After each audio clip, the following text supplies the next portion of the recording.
Okay, welcome back, everybody.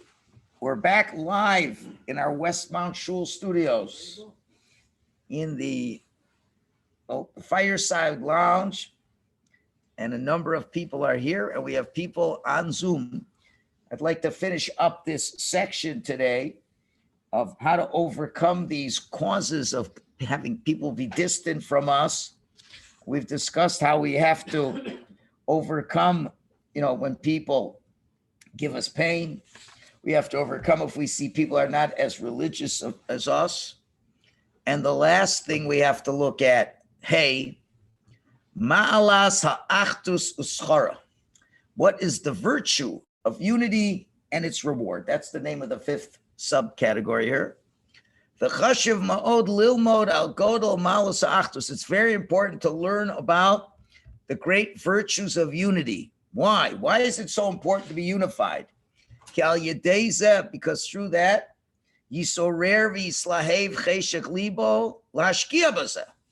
because that's how you will arouse yourself and be excited and with your heart to invest in it. This is almost exactly the words we saw a number of weeks ago in the Nesiva Shalom when he talked about Middos development. Middos development is a very difficult, challenging road. And only if you understand how valuable it is will you want to make efforts in it. So the same thing over here. Sometimes we don't make the effort because we don't think it's so important. So guess what? I'm not unified with everybody else. I'm a good Jew. I do what I'm supposed to do. And, what's the big deal being unified with other Jews? Okay. Share a screen with you guys. I'm not sharing. Everybody's being so nice to not say anything. You guys here see it, but the other people, okay. So I'm sharing it now with everybody. So that's the point. Only when you understand how valuable something is, are you willing to invest a lot of time and effort. And therefore, what's this big deal? I should love other Jews, because loving other Jews brings unity. The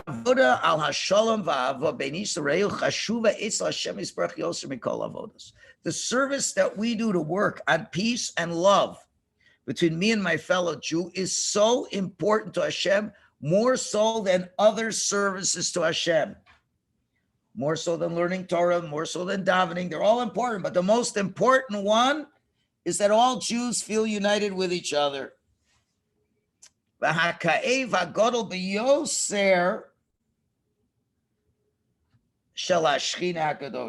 the greatest suffering that the Shechina Kedosha has?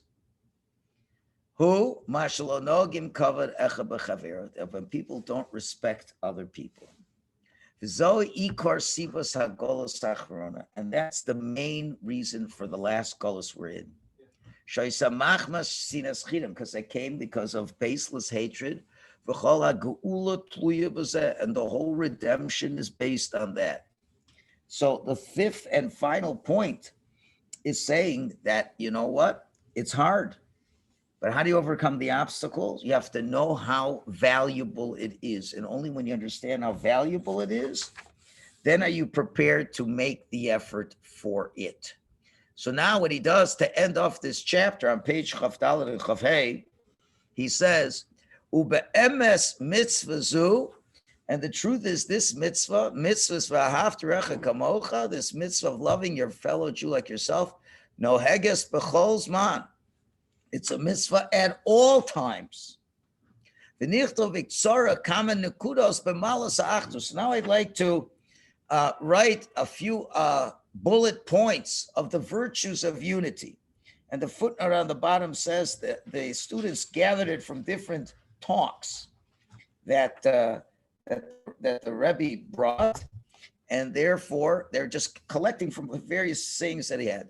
So here's the 10 virtues. You want to know why it's worth it to love your neighbor, to love the person who's secular? Why is it worth it to love the person who's hurt you?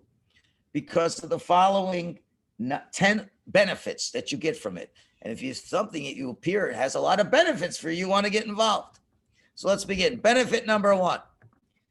Al yedei avos chaverim v'istaklos b'ayin tova kol echad zochin la'ashras hashchina. Number one, if you love other Jews and you look at them with a good eye, each one to see the virtue in all of them, you merit that the divine presence rests on you. Why? Because what is the Shechina? Kinyan Shechina HaKadosh, what is the concept of the Holy Shechina? Gilui Elokus B'soch HaBriya is the revelation of divinity within creation. When you recognize that all Jews are one block, as it were, so then, and that which they only physically appear to be different, that's only in the externals. Because everyone reveals the Shechina in a different way.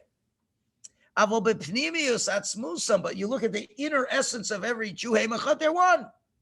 And once you do that alone, that reveals the Shechina. Esapnim is the inner content.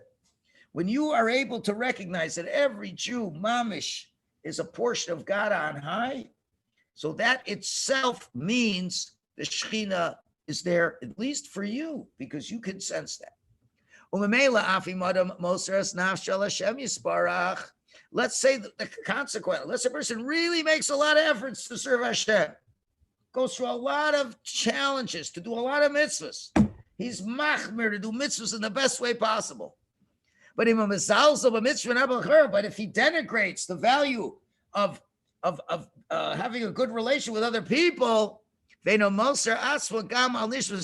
he's not self-sacrificing for other Jewish souls, he cannot cling to Hashem. You could do a lot of mitzvahs, but if you want to cling to Hashem, you've got to love every Jew. So that's what we call a wifim. What's in it for me? What's in it for me is to the degree that you don't think other people are a chelik Elokai mimal, you don't achieve the dveikus Hashem, and you don't appreciate the Shechina. So that's number one. Number two, lischos l'Torah be'emes, to merit Torah truly. Efshar could be rakesh and makashim l'shishim ribbon and Shabbos Yisrael. Only when you attach yourself to the 600,000 Jews, then you merit to understand the Torah truthfully. But if you distance yourself from the concept that existed at Sinai, they accepted the Torah like one man with one heart. But if you distance yourself from that, it's impossible in any way, shape, or form to merit Torah and to know God, godliness perfectly. There is the greatest separation, the thing that prevents the most from comprehending godliness is the separation of hearts. Because that's the whole point. We got the Torah at Sinai because we're unified with each other. If we weren't unified, Hashem would not have given us the Torah. So the Torah, and we heard the Torah from Hashem, so we got the real deal. So if you really want to succeed in understanding Torah properly, you have to love other Jews as well. Because if you don't love other Jews, then the whole application and understanding of Torah is only if you really can manifest it into this world, the Torah view of how you look at life. But if you're already saying that God isn't in certain places, God is certainly not with that Jew. So now you're picking and choosing where God is. You have a distortion of what godliness is, so the Torah will not succeed for you as well. Number three, Gimel, al yedei sheyosiv shalom, if you increase peace in the world, Yiske l'chol hakedusha sheba'olam, you merit all the holiness in the world. Ki haba hataya, because each one depends shalom and kedusha go together. Shneim b'misa yesod, they both come from the Middos. Yesod is sixth of the lower spheros, the ninth of all the spheros, and so Yesod really is the definition of merging heaven and earth together.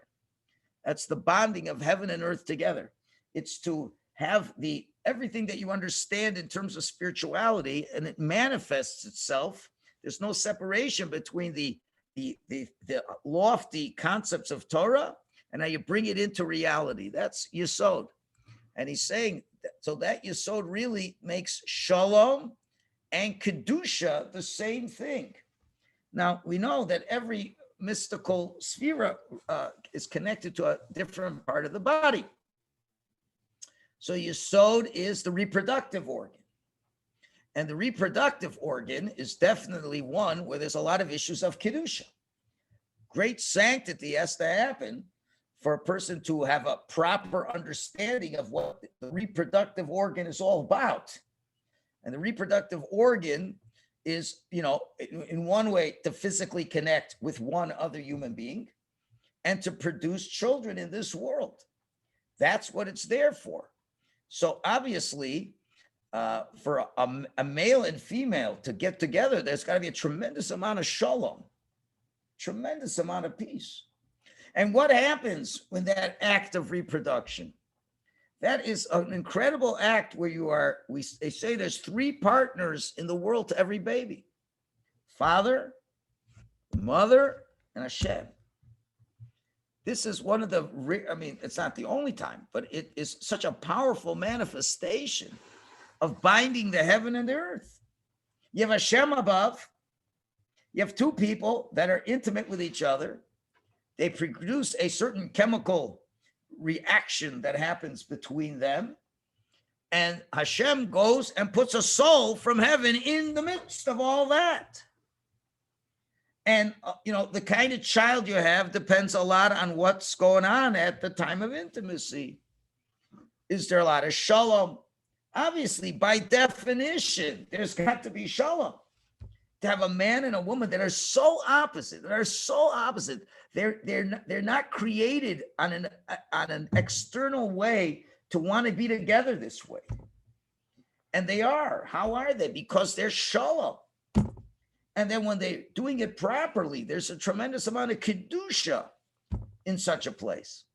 And this is all what Yosef is. Because what's the whole point of Yosef? Yosef, he is the meat of Yesod. The meat of Yosef is to recognize that everything is happening in this world. It's all Hashem. And Yosef is able to go. He's such a holy person. He goes to the slime pits of Egypt, which is the total opposite of that. And he's able to keep his holiness intact. And more than that, to bring the Shekhinah into Egypt. And how does he do that? In a very peaceful way. And the Egyptians, who are idolaters, they still agreed to circumcise themselves in order to have the food that they needed. So Yosef, he really loved his brothers. Remember, Yosef, one of the most misunderstood characters in the Bible. Everything he did for his brothers was out of a sense of love, though it was misunderstood, and perhaps he wasn't experienced enough. But everything that's happening in this parsha, all the things he's doing is because he loves the brothers. He wants them to do tshuva. Now, who in the world want to hate brothers more than Yosef? Yosef is the prima facie example of a person who loved other Jews, even though the other Jews did so much to destroy his life. And in next week's parsha, he's going to say to the brothers, he says, listen, it was all up to God. If Hashem made it happen. He sent me down here so that I would provide provisions for all of you. Yosef is such an example of this idea of loving your fellow Jew. And that's how he maintained his kedusha throughout the time in Egypt, and how he maintained shalom. And this is the whole thing that Yosef's all about. And that's what we're reading about now. So that's critical. If you want to have any kedusha, any type of holiness in this world, it can only come by adding shalom, and that always happens when you love every Jew. Okay, Dalet. Once this loving each other saves you from differences and arguments, and you're including a love to all Jewish souls, then you merit to be safe from all the lusts of this world. Many of the lusts in this world come because you want what other people have. You're jealous of other people. But if you realize that everybody is together over here, then you don't have those drives. There's no jealousy. There's no lusting. Again, you have kedusha and all taivas of the world, because you understand it's all from HaKadosh Baruch Hu. So Hashem is going to give you exactly what you need, and what you don't need, He's not going to give you. Hey, kol hashpah shabbalam, all good influence from Hashem, all the blessings from Hashem, tluyim kefi midas ha'achdus, they depend on the level of unity. Aval rak achdus shehi im bittul Hashem yisbarach. It's only unity where we all are surrendered before Hashem, and therefore ba'ofen sha'achdus tegalas or yichud Hashem, in a way that the unity reveals the light of the unity of Hashem, a real unity, not a unity for ulterior motives. It's how we get along so we each can provide for each other, like we said a few days ago. It's we're unified because we all know we're children of Hashem. And when we understand that, it brings the Shekhinah down over here. So now that when we're totally unified and the Shekhinah comes down, then all the blessings come down into the world. And certainly fitting into that is Vav, ha'etza leparnasahi, the best advice for a good parnasa. Again, back to Yosef. You read it this week. It says, for Yosef, hu mashpir. Yosef is the one who's providing the sustenance to everybody. Shetzarech lisasek b'midas Yosef atzadik. You have to be engaged in the attributes of Yosef. Umidas Yosef, and as I said before, and the attribute of Joseph, novachu inyan shmir sabris. Besides the fact that he was careful in his morality, he got midas hashalom. It's also the attribute of peace. How do you see that? You just missed it, my friend. And what I said before, you listen to the first 15 minutes, you'll get it all. But it's parnasa, because after all, he was the sustainer for everybody. So you want to have good parnasa, has to be shalom. Zion, kol kpeda umechitza beinecha lechvera. Any barriers or things that, I'm makbid. I don't like when a person does it. I don't know the good word in English for I'm makbid. That's a good English word. I'm particular. I'm very picky. I don't like the way you talk to me. I don't like this. I don't like that. So between others, sha'adam shover mavata, when you break and nullify any of those barriers, it breaks all the barriers or concealment that could be from above. When you break the barriers between you and fellow Jews, then the barriers between you and Hashem are broken as well. And when you break the barriers, and you nullify any separation and divisiveness from the Jews, that brings a true salvation for any danger and suffering that's in the world. Because the suffering comes because there's barriers between us and Hashem. And it only reflects the barriers that are between us and other Jews. And therefore, when we have shalom, then the suffering goes away as well. So that's something to think about. If we want the coronavirus to leave, there's got to be a tremendous amount of shalom amongst Jews. And that's up to us. If a Jew would know what gates open up for him, when he's so careful with the honor of his friend, a person would immediately reflect to do tshuva on this. So many gates are open, so many blessings are open. So you certainly would do tshuva on this activity.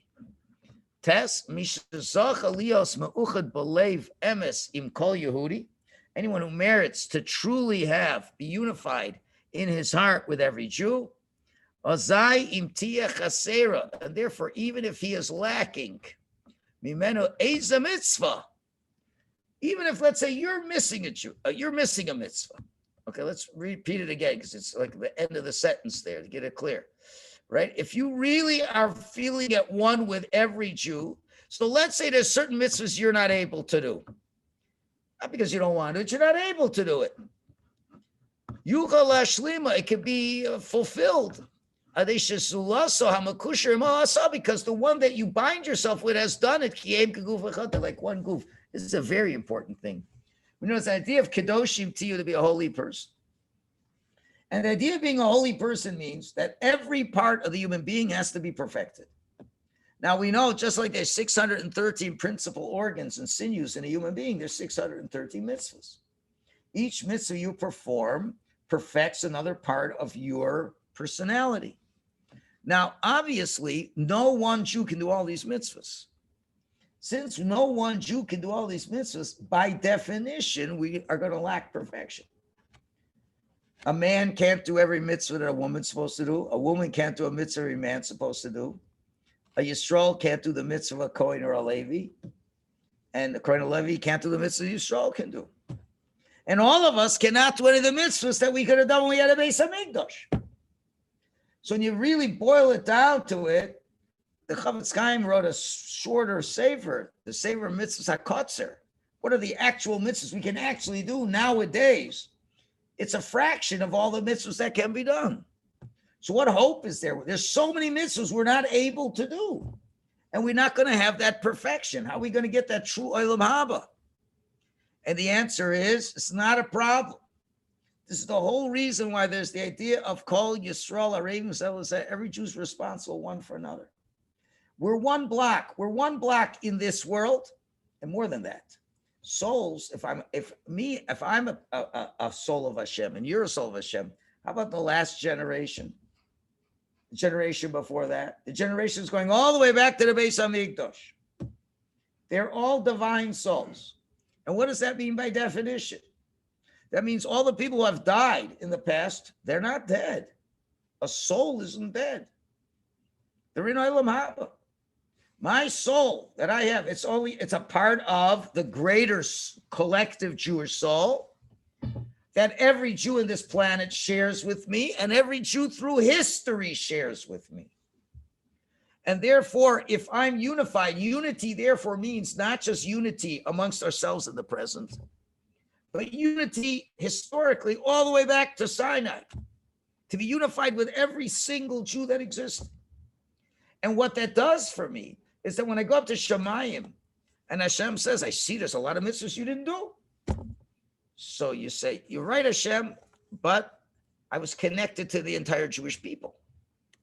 And if you really believe that, then of course, then you're connected with them. And somebody else did it, so you did it. Just like if one body part of your body does a particular mitzvah, you blow a shofar with your mouth. Is your mouth going to be the only thing that's going to be rewarded in the next world, or your whole essence? So the same thing. So if you view another Jew as an extension of yourself, you view the historical Jewish people as part of yourself, and you're totally connected to that history, then everything that everybody's done, you are connected to that. And therefore you reach this perfection of all mitzvahs. And you can be Kedoshim to you. You can be a holy people, which requires observance of all the mitzvahs. So you gain more than what you are, as long as you feel you're part of it, which I think is a very important thing. Again, during the corona, we have to understand how important is this achdus, because we are physically very separated. There are some people, for reasons beyond their control, are not able to come to shul. They're just not able to. Very compromised people are not able to come to shul, not able to perform certain mitzvahs that could usually be done. So how are they going to be included in that? It's by loving every Jew, especially those that can't come and do the mitzvahs. They have to demonstrate their love for every Jew. So if people are getting bored by being in their homes, they don't know what to do, work on the mitzvah of loving every Jew and demonstratively go through those steps. So therefore, all the mitzvahs that you're not able to do are considered as if you've done. Now, of course, we shouldn't look at that as an excuse not to come to shul. If you could come, but for those who are not able to, then this becomes an incredibly powerful thing. And this, could very well be why Hashem is one of the reasons why Hashem is bringing this corona, is because he ultimately wants to see every Jew loving another Jew and bring us all together in that way. And finally, the 10th and final point is, Ein b'tikkunei hanefesh tikkun gadol mizeh. When we're talking about repairs to the soul, There's no greater repair to the soul at all. When a person comes to do good to another Jew, believe emes, with a true heart, and that purifies his heart and purifies his mind. The greatest tikkun to the person, we're all working on trying to repair our middos. The greatest repair of middos is wanting to do good to others with a true heart. That gets total focus of your mind, total focus of your heart. That's the real purification of the Jew. So now that you understand and should review these ideas, these are much more than anything else. I mean, listen, saying Tehillim is important. There's a lot of things that are important. I'm not minimizing any of them. And they all do different things. But the linchpin to all of it is loving other Jews. And that's the one that many people have a lot of trouble relating to. And why does Sutton's doing that? Because he knows how important it is. You see all those values that come out of this. So he's going to give us all kinds of reasons not to do it. So again, and where's this going to start? It starts at the home. And again, I think that what the corona has done, it's forcing us to be with people. It's not separating us. It's forcing us to be with people that we might want to not be with. And, let's say you have marriages that aren't that well, or family relationships aren't well. And now you're stuck with that person all day long. That could be disastrous if they don't have any desire to work on loving every Jew. And where Hashem is putting us, on the one hand, in very close quarters to certain people we don't want to be so close with, and apart from others that maybe we would want to be together. We see on both ends how this can bring us 10 great benefits. And if we want to end and bring a cure to all that's happening, focusing on loving Jews is going to be the success of that. Tomorrow, we will move on to the next topic of eating. Another thing that Corona has caused. The COVID-19, where everybody's a little heavier by 19 pounds, if not more. We'll talk about how to do that tomorrow. Emir Hashem. Thank you.